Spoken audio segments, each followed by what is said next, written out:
Hello and welcome to Minnesota CAI's Lawn and Landscape Training for Homeowners and Property Managers.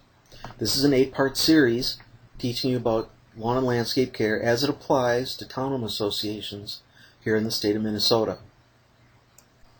If you have further questions or if you're in need of a professional, you're welcome to check out any of these vendors at the Minnesota CAI website at www.cai-mn.com. Go to the website, click on Vendor Finder, and you can find these lawn and landscape members. You can also find property managers, accountants, and attorneys, and other professionals who volunteer their time for the betterment of the townhome community here in the state of Minnesota.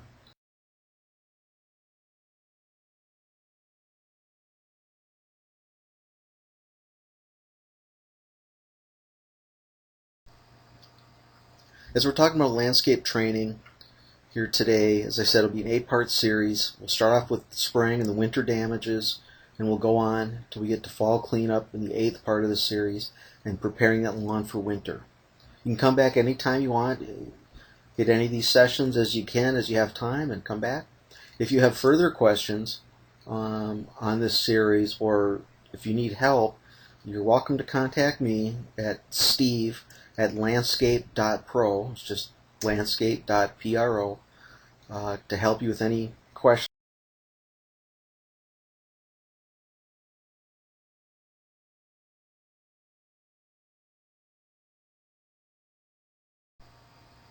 So when we're talking about this, we can certainly talk about plants and horticulture. We can talk about Latin names. We can teach you that the official name for dandelion is Pteroxacium officinale, which means lion's tooth.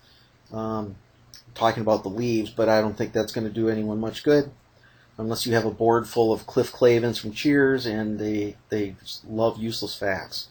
So we're going to talk about this agenda for this first session is pretty simple. We're just going to be talking about identifying winter damage causes: snow mold, voles, plow damage, and salt damage.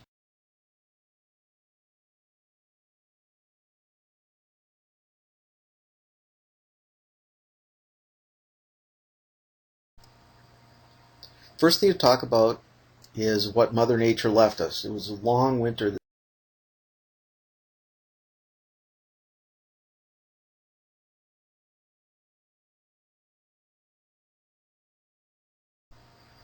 One of the first ones that we'll see is snow mold. And snow mold is all over the place this year. It's visible on many lawns as the snows recede in the spring. There's a couple kinds. There's gray and pink snow mold. During the wet, cold weather of early spring, snow mold may be highly visible, and it looks matted and crusty. As the conditions dry out, snow mold will gradually disappear, but infected areas may remain in the form of weak or even dead turf. Snow mold severity varies from year to year, but certain turf areas seem to be frequently affected. The conditions which contribute to that are the use of fast-release nitrogen fertilizers in early to mid-fall, a lot of thatch, excessive shade, poor drainage, and excessive debris.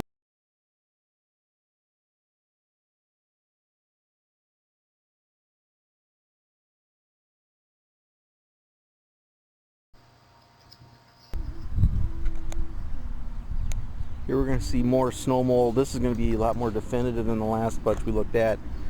You can see the spots. That's from the snow mold damage. Now, this damage looks bad, but really this is all going to come back. If you want to speed it up, this just needs to be raked and let the air get in there and let it dry out. The fungus will stop growing. It's probably already stopped at this point anyway. And they'll start healing pretty fast. What should have been done here last year is the lawn should have been cut to 2.5 inches to keep the grass from laying over. You can see down here where it's laying over. That obviously is going to trap more moisture, keep the light out, and allow the fungus to grow a little bit better. So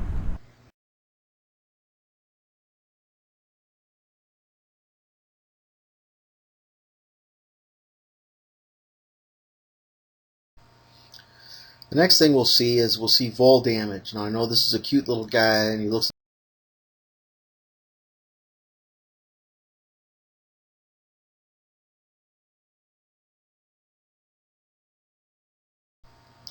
Voles are vegetarians. They are not moles. They're mistaken a lot of time for moles. Moles, of course, leave tunnels in the summer. Voles don't really leave tunnels. They leave more like runways where they dig through the upper layer of the turf, eating the grass blades, the crowns, and the top part of the roots. Their main mission in life is just to eat and to stay away from predators. So they'll live out in the wild areas surrounding your homeowner association and stay there all summer and fall. You'll never see them. And then once the snow comes, they get great cover and they have a lush green lawn with thick density turf that makes for good eating. And they'll start digging in there as long as the snow cover's there.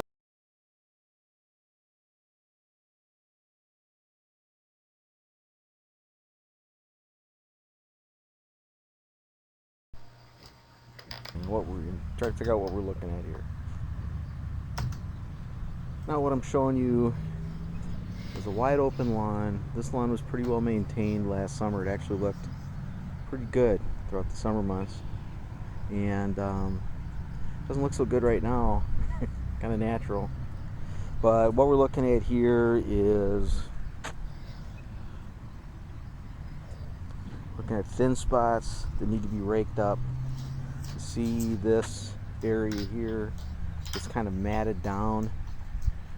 This is snow mold damage. You can see, if you get up close, you can see that the grass blades actually look like they've widened. I don't know why that is, but they just kind of look that way. They look like they've actually flattened out and got wider when they get fungus on them. And over here along the edge, you can see, hopefully you can pick this up, this is vole damage right there. This is pretty minor, but you can see that it's kind of dug into the thatch there. You see little moss. And these are voles from digging in the winter. Obviously they're gone now with the winter like this and all the snow cover they had. We think there's going to be a lot of damage here in 2011. Here's more vole damage here. And you can see the trails.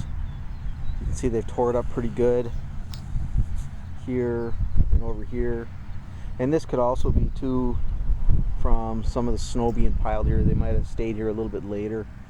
They've got a wide open field, so you know now they're probably way down over there in that wild area, where this whole area over there is actually a field. So we've got that.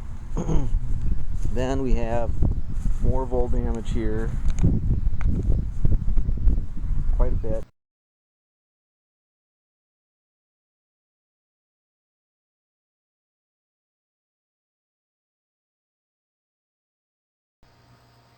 Okay.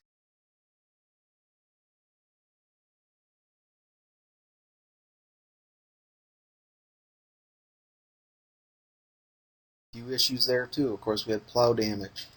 This is a particularly bad year for plow damage, and it's not just because of the amount of snow that we had. It's also the frequency, the number of snowfalls that we went out.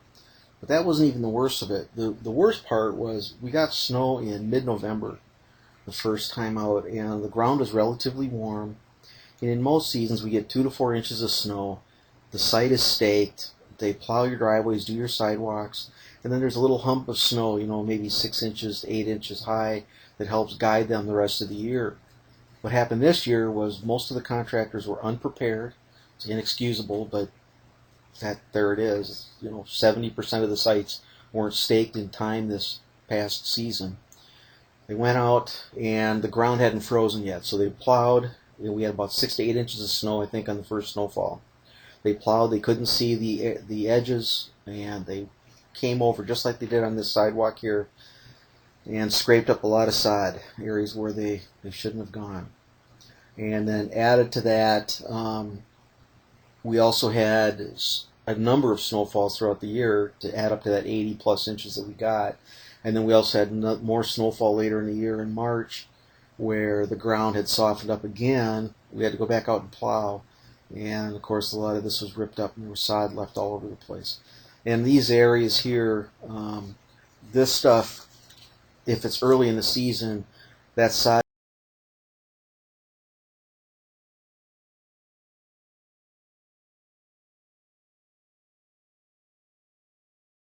salt damage too. let's Another cover shot this of the plow same damage. snow One mold more damage. We'll tie this in with a little item plow here. damage here. And they've actually, you can see this, they've actually scraped up part of the sod. But if I can get a close up here, some of the crowns of the grass blade are actually still left there. So even though that's scraped pretty good, some of that's actually going to come back, I think, this spring. And you can see quite a bit of damage here.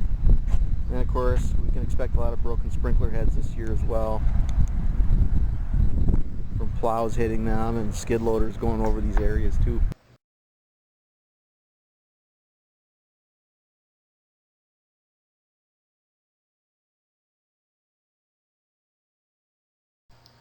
Alright, I'll cut that a little short. And the final thing we'll talk about today is just salt damage.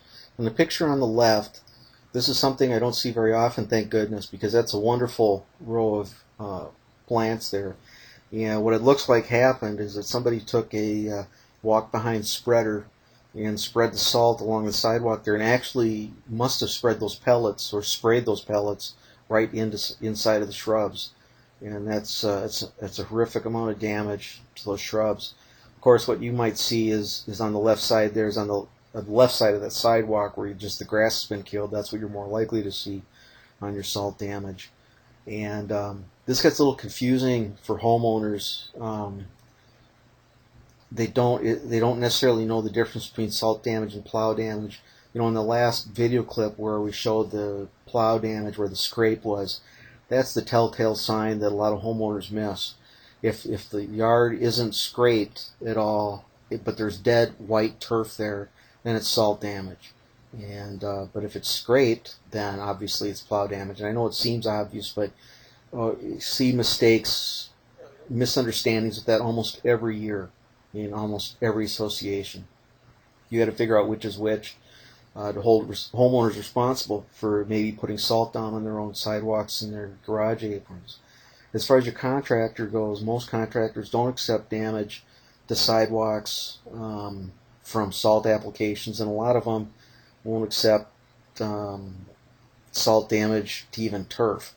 So you've got to look at your contract and your specs to see and work out something that's reasonable. You know, if it's really excessive and somebody went crazy, that's one thing. But if your association is calling for salt, it's hard for the contractor to know, you know, in the middle of January how much salt is going to start killing the grass when the homeowners are demanding, you know, safe streets. So some of this stuff's just going to happen. The picture on the right is a tree that's about 400 foot off the side of a highway, and I just wanted to show you what some of the salt spray occurs, because on a typical homeowner association we can put down 30, 40 tons of salt in a season. That's certainly possible. The tree on the right there, you might see, say, going north on 169, where the cars traveling along there will lift that salt, make that salt spray go up in the air, and then the northwesterly wind will carry it over to the east side of the road and do this to the tree. So you can imagine.